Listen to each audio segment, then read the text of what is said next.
Specially जब आपके pre boards हो चुके हो और प्री बोर्ड्स ने आपका कॉन्फिडेंस पूरी तरह हिला दिया हो कि नहीं अब तो कुछ नहीं हो सकता, अब तो बस 1 महीना है, अब हमें कुछ नहीं कर सकते, स्टैंडर्ड है, बेसिक है, कुछ नहीं हो सकता, तो ये वीडियो आपके लिए ही है। Watch till the end. अगर आप अभी 10th में हो और आपके पास स्टैंडर्ड मैथ्स या बेसिक मैथ्स में से कुछ भी हो, आपने स्टैंडर्ड ले रखी है बट आप उसे पढ़ नहीं पा रहे, आपके पास बेसिक है वो हो चुकी है बट कंफ्यूज हो कि उसमें मार्क्स आएंगे या नहीं आएंगे, या फिर प्री बोर्ड्स देने के बाद आपको आपकी कंडीशन पता चल रही है कि आपसे बोर्ड में नहीं हो पाएगा या कुछ भी, सो ट्रस्ट मी ये वीडियो आपके लिए ही है। बोर्ड्स आने वाले हैं, मोस्टली क्वेश्चन ये रहता है कि प्रेशर ज़्यादा है, टाइम कम है, 90+ पॉसिबल है भी या नहीं। तो देखो इस वीडियो में मैं कोई फेक मोटिवेशन नहीं दूंगी, बस आपको रियल बताऊंगी कि आपको क्या करना है क्या नहीं करना, ताकि आप नॉर्मल बेसिक या स्टैंडर्ड में से भी 90+ ला सको इजीली। मैं बताऊंगी रियलिस्टिक स्ट्रेटेजी जो एक्चुअली में काम भी करेगी और जिससे आपके प्री बोर्ड्स अगर हो चुके हैं तो बोर्ड्स में अच्छे आएंगे, अगर प्री बोर्ड्स नहीं हुए तो उसमें भी अच्छे आएंगे और बोर्ड्स में आने के ज़्यादा चांसेस है। Hello guys, welcome and welcome back to my YouTube channel. If you are new here do like share and subscribe this channel, because इस वीडियो में मैं बताने वाली हूँ मैथ्स में अगर आपके पास स्टैंडर्ड है या बेसिक है उसकी स्ट्रेटजी, ताकि आप उसमें 90+ ईजिली ला सको, बहुत कम मेहनत करके या फिर थोड़ा बहुत अच्छे से डेडिकेटली उस पर फोकस करके। स्टार्ट करते हैं रियलिटी चेक देके। अगर तुम्हें ये बात पता है तो बहुत अच्छी बात है, अगर तुम्हें ये बात नहीं पता तो सुन लो कि प्री बोर्ड्स के मार्क्स बिल्कुल भी मैटर नहीं करते हैं। प्री बोर्ड्स और बोर्ड्स के मार्क्स में कोई रिलेशन नहीं है, वो बिल्कुल भी मैटर नहीं करते कि आपके प्री बोर्ड्स में इतने आए हैं तो आपके बोर्ड्स में भी इतने ही आएंगे।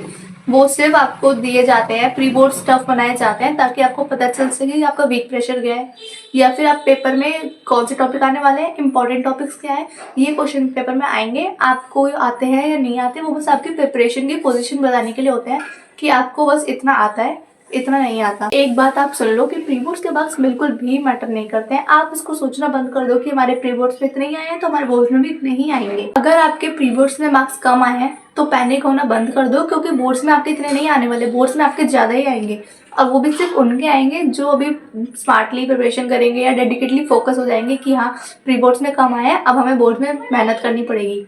अगर आप ऐसे ही सोच के बैठे हो कि अभी नहीं जितना हो गया उतने ही मार्क्स आएंगे, ठीक है, तो नहीं। नेक्स्ट बात करते हैं मैथ्स स्टैंडर्ड और मैथ्स बेसिक में डिफरेंस क्या है, उन्होंने क्यों स्टैंडर्ड बना रखी है, क्यों बेसिक बना रखी है, नॉर्मल मैथ्स क्यों नहीं है। तो देखो जो 10th का लेवल होता है वो थोड़ा नॉर्मल होता है। अगर आप मैथ्स 11th में लेने वाले हो तो आपको स्टैंडर्ड लेनी चाहिए, क्योंकि देखो जो 11th में लेवल अप हो जाएगा मैथ्स का तो वो आपको पहले से ही प्रिपेयर करवा देते हैं कि आप थोड़ी अभी से मेहनत कर लो ताकि आपके कंसेप्ट क्लियर हो जाए, बेसिक्स क्लियर हो जाए, ताकि आप 11th में अच्छे से उसको स्कोर कर सको। लेकिन अगर आपने 10th में बेसिक ले लिया है और आप 11th में मैथ्स ले रहे हो तो थोड़ी बहुत तो दिक्कत आएगी, क्योंकि देखो बेसिक्स जो बेसिक मैथ होती है उसमें सिर्फ एनसीईआरटी आती है, डायरेक्ट क्वेश्चंस आते हैं, कंसेप्ट सिंपल होता है, बहुत क्लियर और क्रिस्टल होता है। तो 11th में थोड़ी बहुत दिक्कत आ सकती है क्योंकि 11th में लेवल बढ़ जाता है, 12th में और लेवल बढ़ जाता है। तो स्टैंडर्ड और बेसिक में डिफरेंस क्या है, देखो स्टैंडर्ड में क्या होता है, स्टैंडर्ड में क्वेश्चंस लेंथी होते हैं, कंसेप्ट और प्रैक्टिस तो वही, बेसिक में भी वही सेम बुक होती है। ऐसा तो कुछ नहीं है कि आप कुछ और पढ़ रहे हो वो कुछ और पढ़ रहे हैं, बुक सेम होती है, बस जो पेपर आता है वो थोड़ा डिफरेंट हो जाता है। स्टैंडर्ड में आएंगे लेंथी क्वेश्चंस और डायरेक्ट क्वेश्चंस बिल्कुल नहीं आएंगे स्टैंडर्ड में।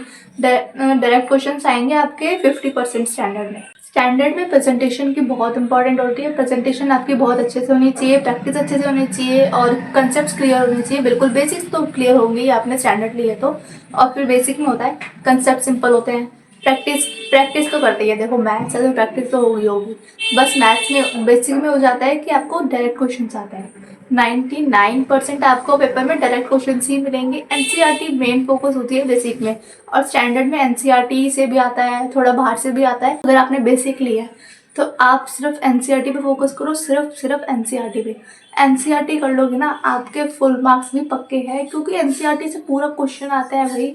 मैंने देखा है, मेरे आगे बेसिक वाले बैठे थे, मैंने स्टैंडर्ड ली थी मैथ्स 10th में, और जो बेसिक वाले थे उसके सेम एनसीईआरटी क्वेश्चन सेम, और हमारे बेस स्टैंडर्ड में थोड़े बहुत अलग थे, थोड़े बहुत एनसीईआरटी से थोड़े बहुत अलग थे। तो अगर आपने बेसिक लिया है आप टेंशन फ्री भी हो सकते हो कि आपको सारा आता है, बट एनसीईआरटी आपको 3 से 4 बार करनी होनी चाहिए। दोनों का गोल सेम होता है 90+, दोनों में बुक सेम होती है, दोनों में चैप्टर सेम होता है, बस थोड़ा बहुत डिफरेंस होता है लेवल का, कि आप स्टैंडर्ड में थोड़ा सा बहुत 1% या 2% हाई होगा, बाकी बेसिक से भी वही रहता है। नेक्स्ट बात करते हैं अभी मोस्टली स्टूडेंट्स क्या मिस्टेक कर रहे हैं। देखो 90% सारे स्टूडेंट्स यही मिस्टेक कर रहे होंगे सबसे पहले देखो, आप अगर एक क्वेश्चन में 30 मिनट्स दे रहे हो, अगर आप एक क्वेश्चन में 30 मिनट्स के लिए अटके हुए हो तो आप पेपर में सिर्फ 4 क्वेश्चन करने जा रहे हो। एमसीक्यू होंगे, 2 मार्क्स के क्वेश्चन होंगे, 3 मार्क्स के क्वेश्चन होंगे, 4 मार्क्स के होंगे, 5 मार्क्स के होंगे। तो आपको अपना टाइम मैनेजमेंट करना पड़ेगा कि आप इतने टाइम में एक क्वेश्चन को करना ही है। अगर आप 30 मिनट, 45 मिनट, 20 मिनट भी दे रहे हो एक क्वेश्चन को, तो आपको अपनी स्पीड बढ़ानी होगी, समझना होगा कि आपको क्या करना है। आप सारे क्वेश्चन से सॉल्व करे जा रहे हो, उसको समझो, एनालाइज करो कि उसमें है क्या, कंसेप्ट समझो। थोड़े बहुत थ्योरी के क्वेश्चन आते हैं, आप थ्योरी भी पढ़ो, थोड़ी बहुत ही पढ़ लो, क्योंकि देखो जो प्रैक्टिकल क्वेश्चन होते हैं उसी से ही थ्योरी मैच करती है, तो आधी थ्योरी तो उसी से ही हो जाती है। एनसीईआरटी को लाइटली बिल्कुल भी नहीं ले सकते हो, आपको सिर्फ एनसीईआरटी पे फोकस करना है। बेसिक वाले हो तो, स्टैंडर्ड वाले हो तो आप थोड़ा बहुत आर डी शर्मा हो गया, एक्स्ट्रा मार्क्स हो गए, अब ऑनलाइन देख लो, ऑनलाइन भी आपको आसानी से मिल जाएंगे। तो थोड़ा बहुत एनसीईआरटी को भी फोकस करो। एनसीईआरटी पे पूरा ऐसा मत सोचो कि एनसीईआरटी से नहीं आएगा। एनसीईआरटी से 70% पेपर आता है स्टैंडर्ड वालों का। आप सिर्फ एक टफ चैप्टर पे अटके हुए हो कि मेरे को ये टफ है, मेरे को इसको फिनिश करना ही है, मेरे को इसको करना ही है, तो आप बाकियों के चैप्टर पे ध्यान नहीं दे रहे हो। तो ऐसा नहीं करना। आप पहले ऐसा करो, जो छोटे छोटे चैप्टर है उस पर फोकस करो, टफ चैप्टर भी साथ साथ कर लो। ऐसा नहीं है कि आप सिर्फ एक ही चैप्टर पर अटके हुए हो, ऐसा आपको बहुत टाइम जाएगा, आप पेपर तक सिलेबस नहीं कर पाओगे। तो अभी कोशिश करो कि टफ चैप्टर करो, बट ऐसा नहीं है कि आप सारे चैप्टर्स को छोड़ के बैठे हो। नहीं, मेरे को बस इसी पे करना है, मेरे को इसी से आना है। आप मार्क्स वाले क्वेश्चन देखो जिसकी सबसे ज़्यादा वेटेज है, जो वेटेज वाले उनको पहले ख़त्म कर दो कि हमें, और ख़त्म करने का मतलब ये है कि आपको उसके एक एक क्वेश्चन अच्छे से आता हो। कोई भी अगर कहीं से भी आता हो, आपको वो अच्छे से आता है कि हाँ ये मेरे को आता है, एनसीईआरटी से है। ये सब मिस्टेक्स कर रहे हो तो अभी बंद कर दो, स्टॉप। नेक्स्ट बात करते हैं स्ट्रैटेजी फॉर स्टैंडर्ड मैथ्स के लिए। स्टैंडर्ड मैथ्स है आपकी, तो आपको क्या करना चाहिए? सबसे पहले फोकस करो क्वाड्रेटिक इक्वेशंस पे, लीनियर इक्वेशंस पे, ट्रिग्नोमेट्री पे, प्रोबेबिलिटी पे, और थोड़ी बहुत ज्योमेट्री पे, क्योंकि देखो ये सारे चैप्टर्स ना आपके 50 से ज़्यादा मार्क्स कवर करते हैं। आपको आसानी से पासिंग मार्क्स से ज़्यादा आपको इनसे मिल जाएंगे। तो आप कोशिश करो जो वेटेज वाले चैप्टर है उससे ज़्यादा से ज़्यादा करो, ताकि आपके ज़्यादा से ज़्यादा मार्क्स पक्के हो जाए कि हाँ इतने मार्क्स तो मेरे आएंगे ही आएंगे। तो देखो आपको क्या करना है, आपको डेली कितने आवर्स देना है। आप देखो अभी तो आपको 1 मंथ बचा है, थोड़ा बहुत ही टाइम बचा है, तो आप कोशिश करो 3 घंटे या 2.5 घंटे आप मैथ्स को जरूर दो।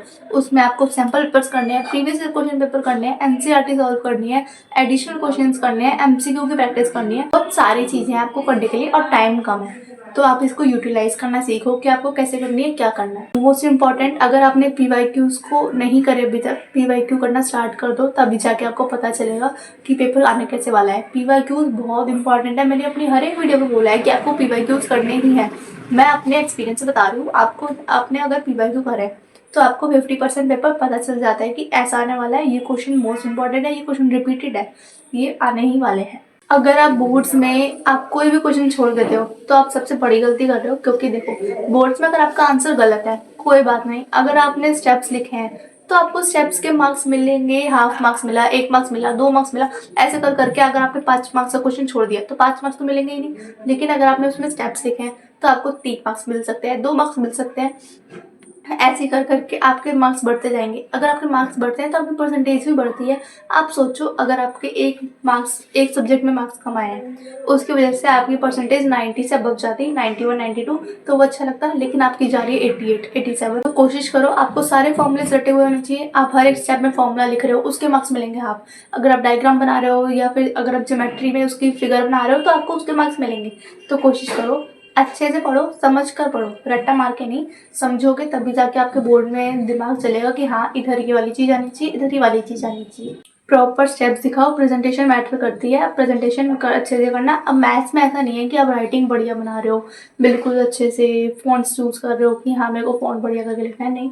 आप नॉर्मल भी लिखोगे ना थोड़ा बहुत, अगर आपकी राइटिंग जैसी भी है, बट अगर आप उसको क्लियर करके लाइन टू लाइन, लाइन छोड़ के गैप दे के अच्छे से करोगे ना, आंसर्स को बॉक्स में रखोगे, तो आपको बहुत मार्क्स मिलने वाले हैं। मैं आपको बता रही हूँ, आपको एक्स्ट्रा मार्क्स मिलेंगे। आप बस ये सब फॉलो करो। अब बात करते हैं स्ट्रेटजी फॉर बेसिक मैथ्स। आपके पास बेसिक मैथ्स है तो बेसिक मैथ्स में सबसे इंपॉर्टेंट है एनसीईआरटी, इजी और बाइबल। आपने एनसीईआरटी कर ली तो आपने सब कुछ कर लिया। आपको बस एग्जाम्पल्स पढ़ने हैं, प्रैक्टिकल प्रॉब्लम्स करने हैं, और उसके वर्ड प्रॉब्लम्स हो गए। देखो मोस्ट इंपॉर्टेंट है एग्जाम्पल्स, प्रैक्टिकल प्रॉब्लम्स, और फिर अगर आप थोड़ा बहुत भी, अगर आपका सिलेबस हो चुका है, अगर आप इधर उधर से पढ़ रहे हो, पीवाईक्यूज कर रहे हो, तो आपके जो 90+ से भी ऊपर आने वाले, 95 भी ऊपर आने वाले हैं। बस आपको एनसीईआरटी पूरी अच्छे से करके पी जानी है।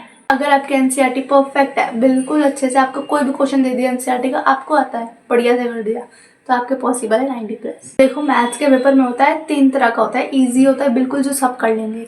फिर होता है थोड़ा मीडियम, जो थोड़ा बहुत ही मतलब मोस्टली सब बच्चे कर लेंगे, बस 1% बच्चा नहीं कर पाएगा। फिर उसमें आता है हार्ड। हार्ड में 5%, 10%, 25% बच्चे कर लेते हैं आराम से। जो बाकी का होता है उसमें थोड़ा बहुत दिक्कत होती है। तो आप क्या करो, आप स्टार्ट करो ईजी से, जो आपको पहले आता है आप उसे कर दो। आप उसको फिनिश करो कि हाँ इतने मार्क्स मेरे पक्के हैं, इतने आने वाले हैं मेरे, इतने हो जाएंगे, इतने हो जाएंगे। आप ऐसे करके उसको कंप्लीट कर दो। तो आप ऐसा मत करना कि आपको टफ नहीं आता, आप उसी को लेके बैठे हुए हो, पेपर में टाइम वेस्ट कर रहे हो, सोच रहे हो कि क्या कैसे होगा कैसे होगा। तो नहीं, आप ऐसा बिल्कुल मत करना, आपका टाइम वेस्ट होगा, कुछ नहीं होगा। आपको बस इजी से स्टार्ट करो, मीडियम करो, जो जो आता है आप उसको करते चलो। आई होप आपने अभी पीवाईक्यू स्टार्ट कर दिए होंगे, मॉक पेपर स्टार्ट कर दिए होंगे, सैम्पल पेपर स्टार्ट कर दिए होंगे। अगर नहीं करे तो अभी स्टार्ट करो, आज ही से स्टार्ट करो। चाहे आपने जो चैप्टर आता हो उसी से स्टार्ट कर दो। आप पर्टिकुलर चैप्टर लिखो, उसी के आगे सैम्पल पेपर है, पीवाईक्यू लिख दो, उसी से भी आ जाएगा। आप उसी बस आप आज से स्टार्ट कर दो पीवाईक्यूज करना, क्योंकि वो बहुत इंपॉर्टेंट है। अगर आपने वो नहीं करा, आपको पता नहीं चलेगा पैटर्न कैसे आने वाला है। देखो, या तो आपके प्री बोर्ड्स हो चुके होंगे, या तो प्री बोर्ड्स आपके चल रहे होंगे, या फिर आने वाला होगा मैथ्स का। तो आप कोशिश करो कि अगर आपके हो चुके हैं तो आपने जितना को पेपर नहीं आता था, जितने भी मिस्टेक करी है उसको करो अच्छे से। अगर आपके आने वाले हैं तो आप वही पीवाईक्यूज करो, अच्छे से कर लो बिल्कुल, ताकि आपको पता चल जाए। अगर आपके पास अभी टाइम नहीं है तो कोई बात नहीं, क्योंकि प्री बोर्ड के मार्क्स मैटर नहीं करते हैं, वो आपको बताने के लिए होते हैं कि आप कहाँ लायक कर रहे हो, कि आपको कितना आता है। तो कोशिश करो जितना हो सके उतना तो कर लो। प्री बोर्ड के बाद फिर से सैम्पल पेपर स्टार्ट कर देना, तब कर लेना। देखो मैथ्स ईजी नहीं है बट इम्पॉसिबल भी नहीं है। अगर आपके पास स्टैंडर्ड है या बेसिक है, सब अचीवेबल है, 90+ अचीवेबल है। आपने कर लिया मस्त, तो हो जाएगा आराम से। आपको बस प्रैक्टिस की ज़रूरत है, कंसिस्टेंसी की ज़रूरत है, डिसिप्लिन की ज़रूरत है। आपकी स्पीड बड़ी होनी चाहिए, एक्यूरेसी होनी चाहिए, सब चीज़ कंसेप्ट क्लियर होनी चाहिए, फॉर्मूला सारे रटे हुए होने चाहिए, स्टेप्स आप बना बना के लिख रहे हो। थोड़ा बहुत अगर सोच रहे हो कि इसके बाद ये आएगा, इसके बाद ये आएगा, नहीं, आपको पता होना चाहिए इसके बाद क्या आने वाला है। अगर कोई फॉर्मूला है तो फॉर्मूला को स्पेशली लिखो, अंडरलाइन कर दो, ताकि आपको हर एक चीज़ के मार्क्स मिले। तो बिलीव इन योरसेल्फ। अगर ये वीडियो आपको अच्छी लगी हो तो लाइक करना, शेयर करना एंड सब्सक्राइब करना, and share it with your friends जिनके पास स्टैंडर्ड मैथ्स है, बेसिक मैथ्स है।